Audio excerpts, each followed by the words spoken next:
আমার নাম হলো আব্দুল জব্বার, আর আধার কার্ডে হয়ে গেছে শুধু বুধবার।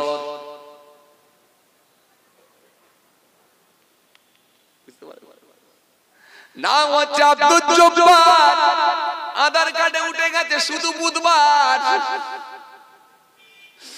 চল বিডি অফিসে যাই একবার, নাম হচ্ছে শুধু বুধবার। তাহলে 80 বছরের চাচারও ভেতরে ভয় ঢুকে আছে, সেটা হলো এনআরসির ভয়।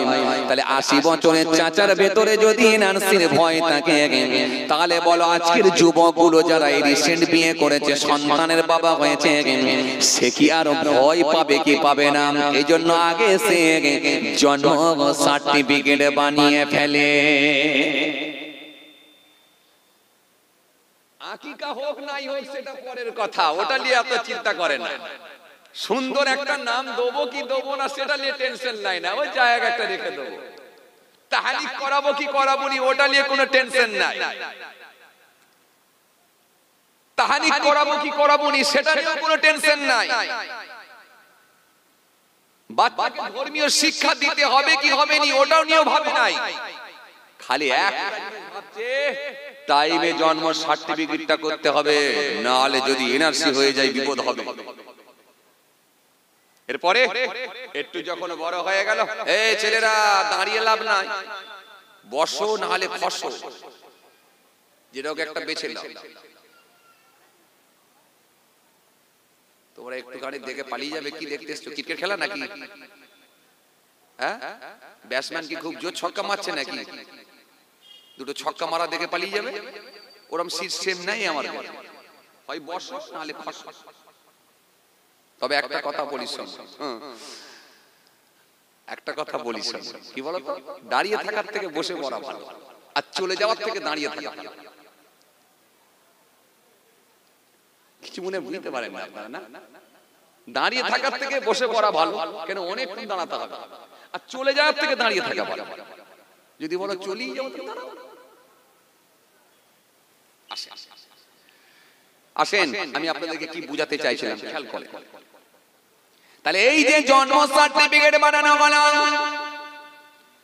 এরপরে বাচ্চা যখন একটু বড় হয়ে গেল, তার একটা আধার কার্ড হয়ে গেল, একটা রেশন কার্ড বানানো হলো, এরপরে পরিচয় পত্র বানানো হলো। সব ডকুমেন্টস গুলো আপনাকে রেডি করতে হয়, যেহেতু আপনি এই দেশের নাগরিক। এদেশের নাগরিক বলে প্রমাণ করতে হলে ডকুমেন্টস আপনাকে ঠিক রাখতে হয়। শুধু তাই নয়, রোডের উপর দিয়ে আপনি গাড়ি চালালে, এই রোডের উপর দিয়ে আপনি যদি গাড়ি ড্রাইভিং করেন, আপনাকে লাইসেন্স বানাতে হয়। তার মানে চালাবার আপনাকে অনুমতি দিল সরকার, এই সরকার আপনাকে অনুমতি দিয়েছে, তার মানে আপনি এবারে গাড়ি চালাতে পারবেন, লাইসেন্স বানাতে হয়। যে গাড়িটা আপনি চালাবেন, ওই গাড়িটার পেপার গুলো, কাগজ গুলো সব আপডেট হতে হবে। ওই গাড়িটার কাগজ রেডি থাকতে হবে, তার ট্যাক্সের কাগজ আপডেট হবে, পলিউশন আপডেট হবে, ইন্স্যুরেন্স আপডেট হবে, সব কাগজগুলো আপডেট হবে, এবং আপনার নামে গাড়ি থাকতে হবে। তবে আপনাকে পারমিশন দেওয়া হলো রোডের উপর দিয়ে গাড়ি চালাও। এরপরে যখন আপনি গাড়ি চালাবেন, গাড়ি চালানোর জন্য কিছু সিস্টেম আছে, এই সিস্টেম গুলো আপনাকে জানতে হয়।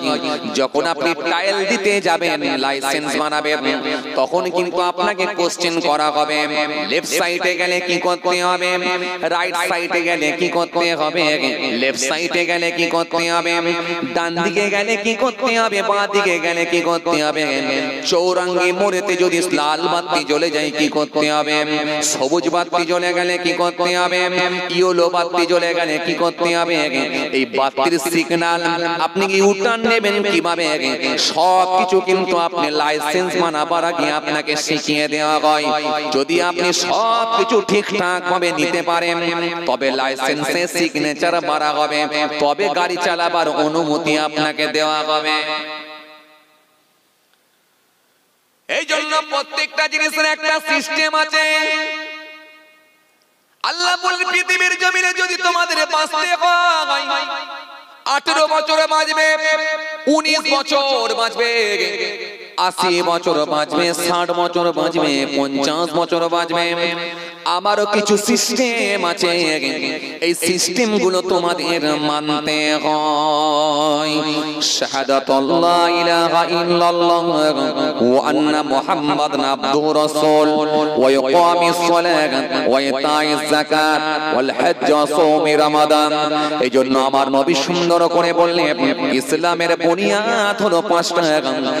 এক নাম্বার হলো সেটা হলো ঈমান, দ্বিতীয় নাম্বার 2 নাম্বার হলো শাহাদাতুল্লাহ ইলাহা ইল্লাল্লাহ ওয়া আন্না মুহাম্মাদান আবদুহু রাসূল ওয়া ইকামিস সালাত, তৃতীয় নাম্বার হলো সালাত, নামাজ আদায় করা।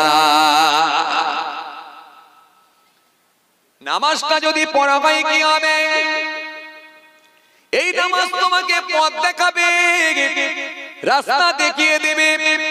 জোহরের নামাজ যখন তুমি আদায় করে নেবে, জোহর থেকে নিয়ে আসর পর্যন্ত মাঝখানে কিছু সময় বিরতি দেবে।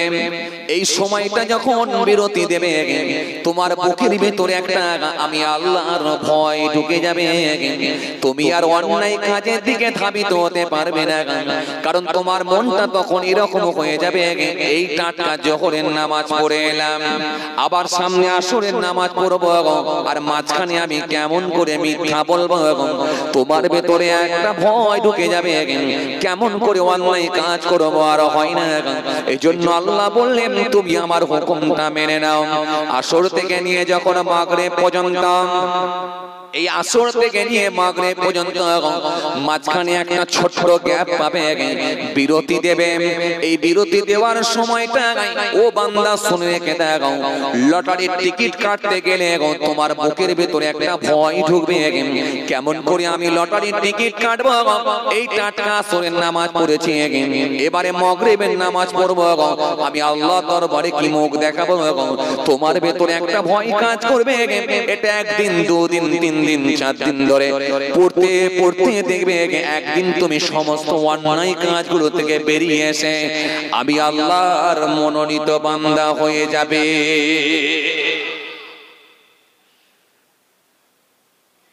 এই জন্য আল্লাহ বলছে আমার ইবাদত করো, করলে কি হবে?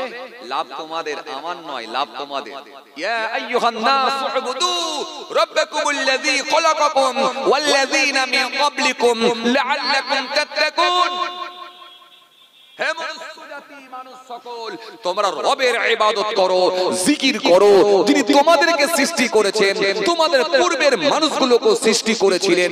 উদ্দেশ্য অন্য কিছু নয়, লাআল্লাকুম তাত্তাকুন, যাতে করে তোমরা মুত্তাকি, পরহেজগার, খোদাভীরু হতে পারো। জোরে বলবেন না? আরো জোরে বলবেন না? তাহলে আমার ইবাদত করলে কি হবে? তোমরা মুত্তাকি হয়ে যাবে, পরহেজগার হয়ে যাবে, খোদাভীরু হয়ে যাবে। এই জন্য রব বলছেন এই সংবিধান তোমরা মেনে নাও, আইন তোমরা মেনে নাও। এবারে আইন যে মানবে, এই আইন যে মানবে, এই যে ডিসিপ্লিন তোমরা মেনে নেবে, এই রাস্তাটা দেখাবে কে? রাস্তাটা অন্য কেউ নয়। আমি একজন টিচারকে মনোনীত করেছি, আমি একজন শিক্ষককে মনোনীত করেছি। তিনি কে? মাতাকুম রাসূল ফাকুযুহু ওয়া মা নাহাকুম আনহু ফান্তাহু। আমার রাসূল তোমাদেরকে যা আদেশ করেন তোমরা স্বতঃস্ফূর্তভাবে গ্রহণ করো, নবী যেগুলো তোমাদেরকে বারণ করেন সেগুলো থেকেই বিরত থাকো। কারণ নবীর আদেশ আর নিষেধ মানে আমি আল্লাহ আমারই আদেশ আর নিষেধ। জোরে বলতে পারেন না একটু? এবার আসেন, তাহলে পথ দেখাবেন আপনাকে কে? রাসূলুল্লাহ।